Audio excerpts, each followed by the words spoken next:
Atos dos Apóstolos, capítulo 45. Carta de Roma. Ao apóstolo Paulo, cedo em sua experiência cristã, foram dadas especiais oportunidades de conhecer a vontade de Deus concernente aos seguidores de Jesus. Ele foi arrebatado ao terceiro céu, ao paraíso, e ouviu palavras inefáveis de que ao homem não é lícito falar. Ele próprio reconheceu que lhe tinham sido dadas muitas visões e revelações do Senhor. Sua compreensão dos princípios da verdade do Evangelho era igual à dos mais excelentes apóstolos. Ele tinha clara e plena compreensão da largura e o comprimento e a altura e a profundidade do amor de Cristo, que excede todo o entendimento. Paulo não podia falar de tudo o que tinha visto em visão, pois entre seus ouvintes havia alguns que teriam interpretado mal suas palavras. Mas o que lhe fora revelado capacitou-o a trabalhar como líder e sábio mestre, e também a moldar as mensagens que, em seus últimos anos, enviou às igrejas. A impressão que recebeu quando em visão ficou para sempre com ele, capacitando-o a dar uma representação correta do caráter cristão. De viva voz e por carta, ele apresentou uma mensagem que, desde então, tem levado auxílio e força à Igreja de Deus. Aos crentes de hoje, essa mensagem fala claramente dos perigos que ameaçarão a Igreja e das falsas doutrinas que ela terá de enfrentar. O desejo do apóstolo àqueles a quem enviava suas cartas de conselho e admoestação era que não mais fossem meninos inconstantes, levados em roda por todo o vento de doutrina, mas para que viessem à unidade da fé e ao conhecimento do Filho de Deus, a varão perfeito, à medida da estatura completa de Cristo. Aconselhava aos que eram seguidores de Jesus em comunidades pagãs a não andarem como andavam também os outros gentios, na vaidade do seu sentido, entenebrecidos no entendimento, separados da vida de Deus, pela dureza do seu coração, mas como sábios, remindo o tempo, porquanto os dias são maus. Animava os crentes a olharem ao tempo em que Cristo, o qual amou a Igreja e a si mesmo se entregou por ela, haveria de apresentar-se a si mesmo igreja gloriosa, sem mácula, nem ruga, nem coisa semelhante, mas santa e irrepreensível. Efésios capítulo 5, versos 25 e 27. Essas mensagens, escritas não com poder do homem, mas de Deus, contêm lições que devem ser estudadas por todos e que podem, com proveito, ser muitas vezes repetidas. Nelas é esboçada piedade prática. São assentados princípios que devem ser seguidos em todas as igrejas e é esclarecido o caminho que leva à vida eterna. Em sua carta aos santos irmãos fiéis em Cristo, que estavam em Colossos, escrita enquanto prisioneiro em Roma, Paulo fez menção de sua alegria pela firmeza deles na fé, novas que lhe haviam sido levadas por Epáfras, o qual, escreveu o apóstolo, nos declarou também a vossa caridade no Espírito.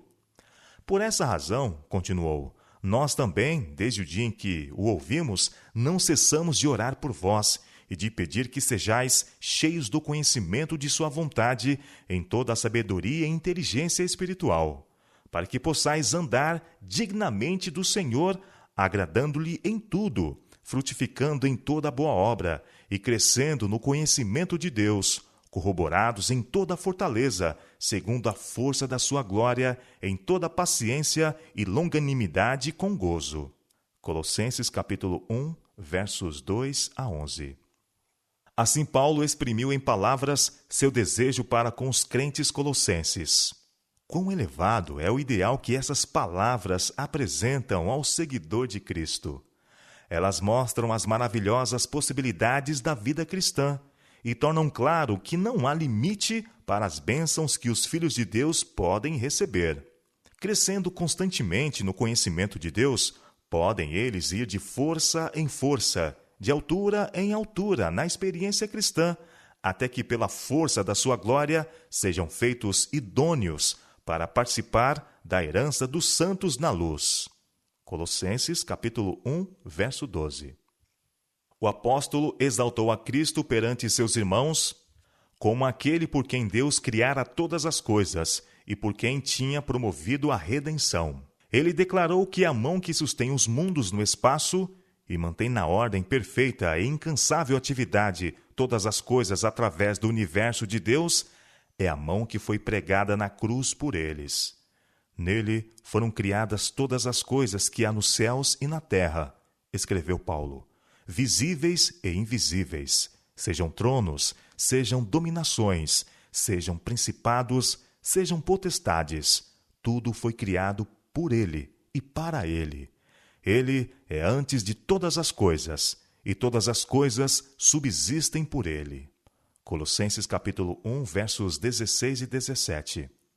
A vós também, que noutro tempo éreis estranhos e inimigos no entendimento pelas vossas obras más, agora, contudo, vos reconciliou no corpo da sua carne, pela morte, para perante ele vos apresentar santos e irrepreensíveis e inculpáveis. Colossenses capítulo 1, versos 21 e 22. O Filho de Deus se rebaixou para levantar os caídos. Para isso, deixou ele os mundos sem pecado, as 99 que o amavam, e veio à terra para ser ferido pelas nossas transgressões e moído pelas nossas iniquidades. Em tudo foi feito semelhante aos irmãos. Tornou-se carne, exatamente como nós somos. Ele soube o que significa ter fome, sede e cansaço. Foi sustentado pelo alimento e restaurado pelo sono. Foi estrangeiro e peregrino na terra. Estava no mundo, mas não era do mundo. Foi tentado e provado como são os homens e mulheres de hoje, vivendo, contudo, uma vida sem pecado. Compassivo, compreensivo e terno, sempre gentil para com os outros, ele representava o caráter de Deus. O Verbo se fez carne e habitou entre nós, cheio de graça e de verdade. João capítulo 1, verso 14. Cercado pelas práticas e influências do paganismo, os crentes colossenses estavam em perigo de ser afastados da simplicidade do Evangelho. E Paulo, para adverti-los contra isso, apontou-lhes a Cristo como o único guia seguro. Porque quero que saibais, escreveu ele, quão grande combate tenho por vós, e pelos que estão em Laodiceia, e por quantos não viram meu rosto em carne, para que os seus corações sejam consolados e estejam unidos em caridade, e enriquecidos da plenitude da inteligência para conhecimento do mistério de Deus, Cristo, em quem estão escondidos todos os tesouros da sabedoria e da ciência. E digo isto para que ninguém vos engane com palavras persuasivas.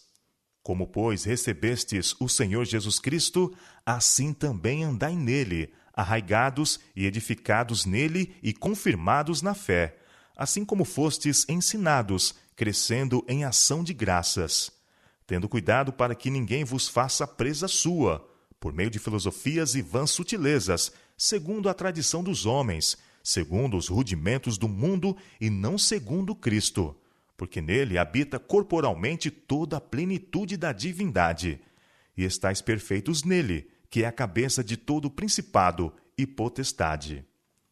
Colossenses capítulo 2, versos 4 e versos do 6 a 10.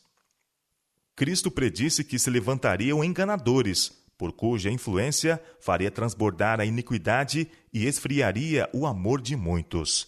Advertiu os discípulos de que a igreja se encontraria em maior perigo por motivo desse mal do que pela perseguição movida por seus inimigos.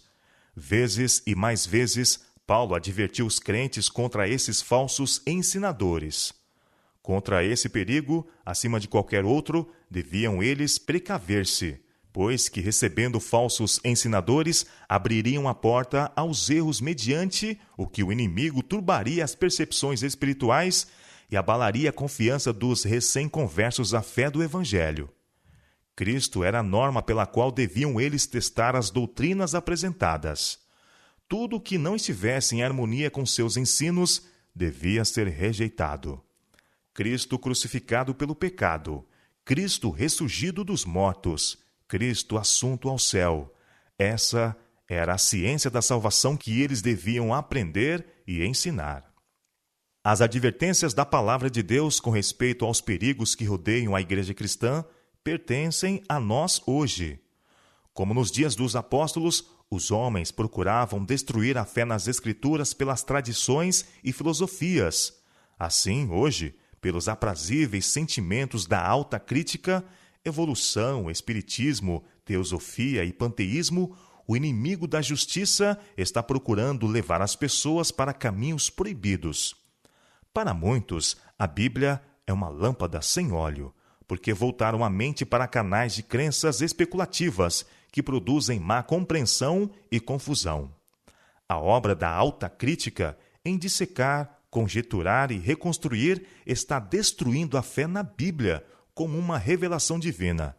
Está roubando a palavra de Deus em seu poder de controlar, erguer e inspirar vidas humanas. Pelo Espiritismo, multidões são ensinadas a crer que o desejo é a mais alta lei, que licenciosidade é liberdade e que o homem deve prestar contas apenas a si mesmo. O seguidor de Cristo enfrentará palavras persuasivas, contra as quais o apóstolo advertiu os crentes colossenses. Enfrentará interpretações espiritualistas das Escrituras, mas não as deve aceitar. Sua voz deve ser ouvida na clara afirmação das verdades eternas das Escrituras. Conservando os olhos fixos em Cristo, deve avançar com firmeza no caminho estabelecido, rejeitando todas as ideias que não estejam em harmonia com seus ensinos. A verdade divina deve ser objeto de sua contemplação e meditação. Deve considerar a Bíblia como a voz de Deus a ele falando diretamente. Achará, assim, a sabedoria que é divina. O conhecimento de Deus como revelado em Cristo é o conhecimento que precisam ter todos os salvos. É o conhecimento que atua a transformação do caráter. Recebido na vida, criará de novo o ser à imagem de Cristo. É o conhecimento além do qual tudo é vaidade e nulidade, e o qual Deus convida seus filhos a receber. Em cada geração e em cada terra, o verdadeiro fundamento para a edificação do caráter tem sido o mesmo, os princípios contidos na palavra de Deus. A única regra certa e segura é fazer o que Deus diz. Os preceitos do Senhor são retos, e quem faz isto nunca será abalado. Salmo 15, verso 5. Foi com a palavra de Deus que os apóstolos enfrentaram as falsas teorias de seu tempo, dizendo: porque ninguém pode pôr outro fundamento, além do que já está posto. 1 Coríntios capítulo 3, verso 11. Ao tempo de sua conversão e batismo, os crentes colossenses se comprometeram a pôr de lado crenças e práticas que até então tinham sido parte de sua vida, e a serem verdadeiros em sua obediência a Cristo. Em sua carta, Paulo lhes recorda isso e adverte-os a não esquecerem que, para manter sua promessa, precisavam esforçar-se constantemente contra os males que procuravam dominá-los. Se já ressuscitastes com Cristo, disse ele, buscai as coisas que são de cima, onde Cristo está assentado à destra de Deus. Pensai nas coisas que são de cima, e não nas que são da terra, porque já estáis mortos, e a vossa vida está escondida com Cristo em Deus. Colossenses capítulo 3, versos 1 a 3. Se alguém está em Cristo, nova criatura é. As coisas velhas já passaram, eis que tudo se fez novo. 2 Coríntios capítulo 5, verso 17. Mediante o poder de Cristo, homens e mulheres têm quebrado a cadeia do hábito pecaminoso. Têm renunciado ao egoísmo. O profano tem se tornado reverente, o bêbado, sóbrio, o pervertido, puro. Pessoas que tinham a semelhança de Satanás transformaram-se na imagem de Deus. Essa transformação é em si o milagre dos milagres. Uma mudança operada pela palavra é um dos mais profundos mistérios dessa palavra. Não podemos compreender, somente podemos crer, conforme declaram as Escrituras, que é Cristo em vós, esperança da glória. Colossenses capítulo 1, verso 27. Quando o Espírito de Deus controla a mente e o coração, a pessoa convertida entoa um novo cântico, pois reconhece que a promessa de Deus se tem cumprido em sua experiência, que sua transgressão foi perdoada e seu pecado coberto. Ele exerceu arrependimento para com Deus, pela transgressão da lei divina, e fé para com Cristo, que morreu para a justificação do homem. Sendo, pois, justificados pela fé, ele tem paz com Deus, por nosso Senhor Jesus Cristo. Romanos capítulo 5, verso 1.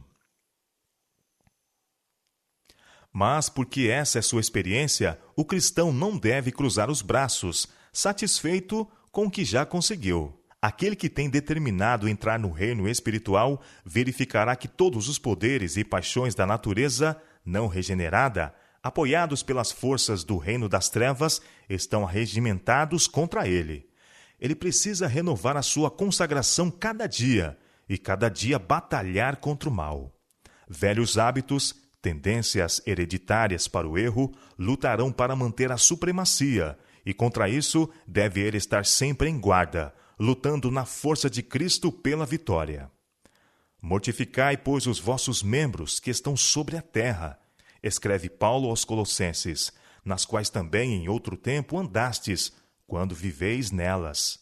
Mas agora despojai-vos também de tudo, da ira, da cólera, da malícia, da maledicência, das palavras torpes da vossa boca.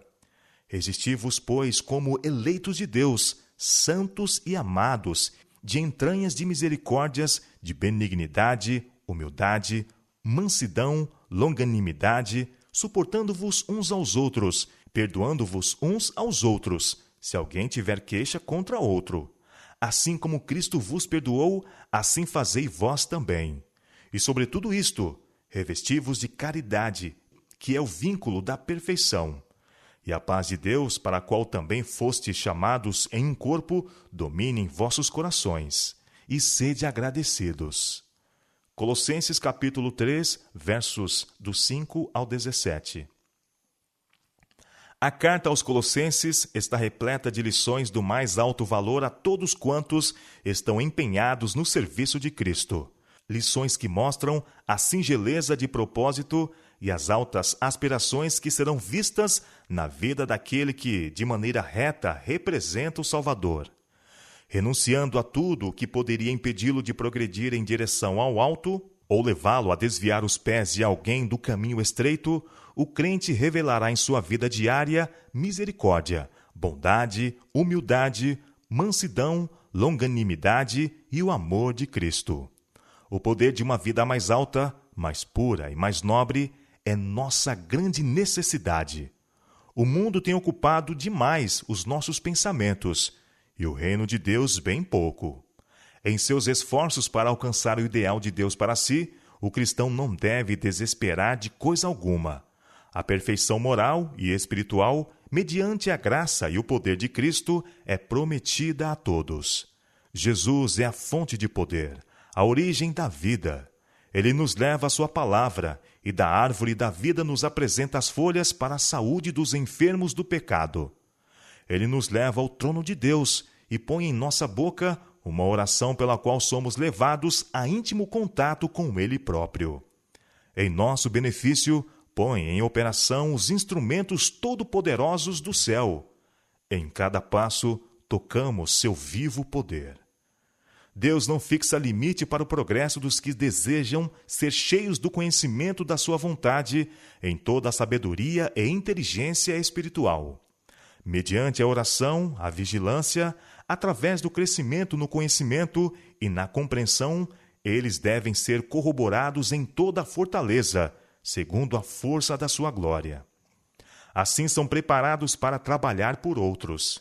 É propósito do Salvador que os seres humanos, purificados e santificados, sejam sua mão ajudadora.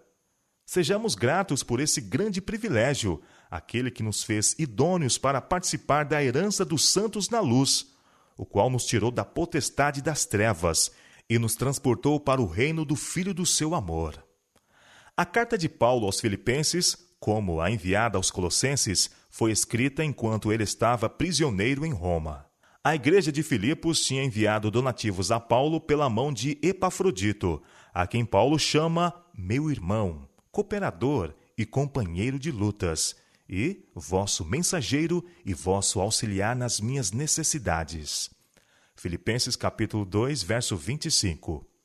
Enquanto esteve em Roma, Epafrodito ficou doente e quase à morte. Mas Deus se apiedou dele, escreveu Paulo, e não somente dele, mas também de mim, para que eu não tivesse tristeza sobre tristeza. Filipenses capítulo 2, verso 27. Ouvindo da enfermidade de Epafrodito, os crentes de Filipos ficaram muito ansiosos com respeito a ele, e ele decidiu retornar. Porquanto tinha muitas saudades de vós todos, escreveu Paulo, estava muito angustiado de que tivesseis ouvido que ele estivera doente. Vô-lo enviei mais depressa, para que, vendo outra vez, vos regozijeis, e eu tenha menos tristeza. Recebei-o, pois, no Senhor com todo gozo, e tendo-o em honra, porque pela obra de Cristo chegou até bem próximo da morte, não fazendo caso da vida para suprir para comigo a falta do vosso serviço. Filipenses capítulo 2, versos 28 a 30. Por Epafrodito, Paulo enviou aos crentes filipenses uma carta, na qual lhes agradecia os donativos que lhe haviam enviado. De todas as igrejas, a de Filipos tinha sido a mais liberal em suprir as necessidades de Paulo. E bem sabeis também vós, ó Filipenses, disse o apóstolo em sua carta, que no princípio do Evangelho, quando parti da Macedônia, nenhuma igreja comunicou comigo com respeito a dar e a receber, senão vós somente, porque também uma e outra vez me mandastes o necessário a Tessalônica. Não que procure dádivas, mas procuro fruto que aumente para a vossa conta. Mas bastante tenho recebido e tenho abundância. Cheio estou, depois que recebi de Epafrodito o que da vossa parte me foi enviado, como cheiro de suavidade e sacrifício agradável e aprazível a Deus. Filipenses capítulo 4, versos 15 a 18. Graça a vós e paz da parte de Deus, nosso Pai, e da do Senhor Jesus Cristo. Dou graças ao meu Deus todas as vezes que me lembro de vós, fazendo sempre com alegria oração por vós em todas as minhas súplicas, pela vossa cooperação no Evangelho desde o primeiro dia até agora. Tendo por certo isto mesmo, que aquele que em vós começou a boa obra a aperfeiçoará até ao dia de Jesus Cristo.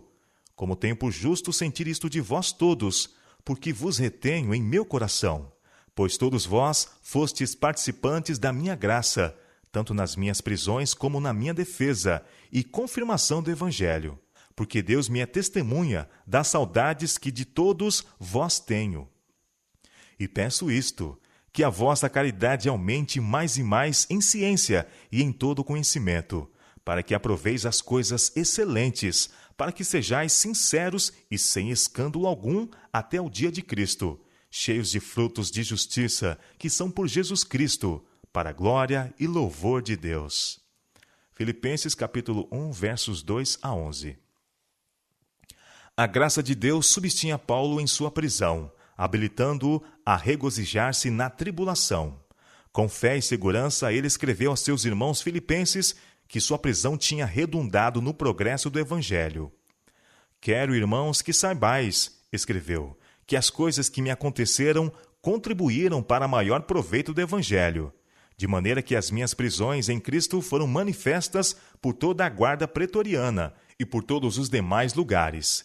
E muitos dos irmãos no Senhor, tomando ânimo com as minhas prisões, ousam falar a palavra mais confiadamente, sem temor. Filipenses capítulo 1, versos 12 a 14. Há uma lição para nós nesta experiência de Paulo, pois ela revela a maneira de Deus operar. O Senhor pode tirar vitória daquilo que poderá parecer para nós confusão e revés. Estamos em perigo de nos esquecermos de Deus, de olhar para as coisas que se veem, em vez de contemplar, pelos olhos da fé, as que se não veem. Quando ocorre uma desventura ou calamidade, estamos prontos a acusar a Deus de negligência ou crueldade. Se lhe parece próprio eliminar nossa utilidade em algum sentido, entristecemo-nos, não nos detendo para pensar que assim Deus pode estar agindo para o nosso bem. Necessitamos aprender que a correção é uma parte de seu grande plano e que, sob a aflição, pode o cristão, algumas vezes, fazer mais pelo Mestre que quando empenhado em serviço ativo.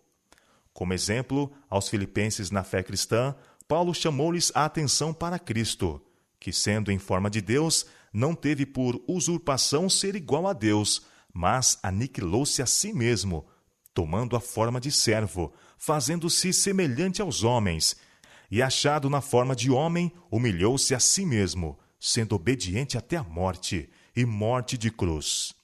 Filipenses capítulo 2, versos 6 a 8.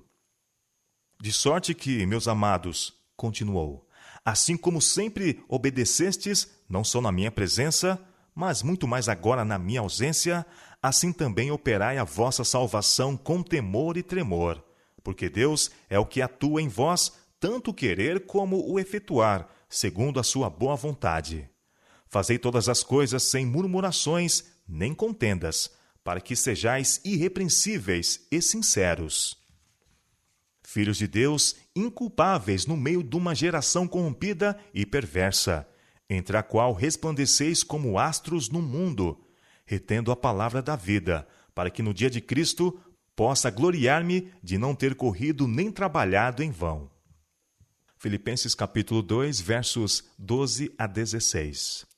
Essas palavras foram relatadas para auxílio de toda pessoa que luta. Paulo ergue a norma de perfeição e mostra como pode ser alcançada. Operai a vossa salvação, diz ele, porque Deus é o que atua em vós. A obra de ganhar a salvação é de coparticipação e cooperação. Deve haver cooperação entre Deus e o pecador arrependido. Isso é necessário para a formação de corretos princípios de caráter. Deve o homem fazer veementes esforços para vencer o que o impede de alcançar a perfeição. Mas, para alcançar êxito, ele depende inteiramente de Deus. Por si mesmo, o esforço humano não é suficiente. Sem a ajuda do poder divino, ele de nada vale. Deus age e o homem também. A resistência à tentação deve partir do homem, que, por sua vez, deve obter de Deus o poder. De um lado se acham sabedoria infinita, compaixão e poder. Do outro, debilidade, pecaminosidade e incapacidade absoluta. Deus quer que governemos nosso ser, mas não nos pode ajudar sem nosso consentimento e cooperação. O Espírito Divino age por meio dos poderes e faculdades concedidos ao ser humano. Não podemos colocar por nós mesmos nossos propósitos, desejos e inclinações em harmonia com a vontade divina. Mas, se estivermos dispostos, o Salvador fará isso por nós, destruindo os conselhos e toda altivez que se levanta contra o conhecimento de Deus, e levando cativo todo o entendimento à obediência de Cristo. 2 Coríntios, capítulo 10, verso 5. Aquele que deseja construir um caráter forte e simétrico e que deseja ser um cristão bem equilibrado, deve dar tudo a Cristo e fazer tudo por Cristo, pois o Redentor não aceitará serviço dividido. Precisa aprender diariamente o significado da entrega do eu. Precisa estudar a palavra de Deus, aprendendo o seu significado e obedecendo a seus preceitos. Assim pode ele alcançar o padrão da excelência cristã. Dia a dia, Deus trabalha com ele, aperfeiçoando o caráter que deve resistir no tempo da prova final. E dia a dia, o crente está manifestando diante dos homens e dos anjos um experimento sublime, mostrando o que o Evangelho pode fazer por caídos seres humanos. Quanto a mim, escreveu Paulo, não julgo que o haja alcançado, mas uma coisa faço, e é que, esquecendo-me das coisas que atrás ficam e avançando para as que estão diante de mim, prossigo para o alvo, pelo prêmio da soberana vocação de Deus em Cristo Jesus. Filipenses capítulo 3, versos 13 e 14. Paulo fizera muitas coisas. Desde o momento em que se dera em obediência a Cristo, sua vida foi cheia de incansável serviço. De cidade em cidade, de país em país, ele viajou, contando a história da cruz, conquistando conversos para o Evangelho e estabelecendo igrejas. Por essas igrejas tinha constante cuidado e a elas escreveu muitas cartas de instrução. Às vezes, trabalhava em seu ofício para ganhar o pão de cada dia.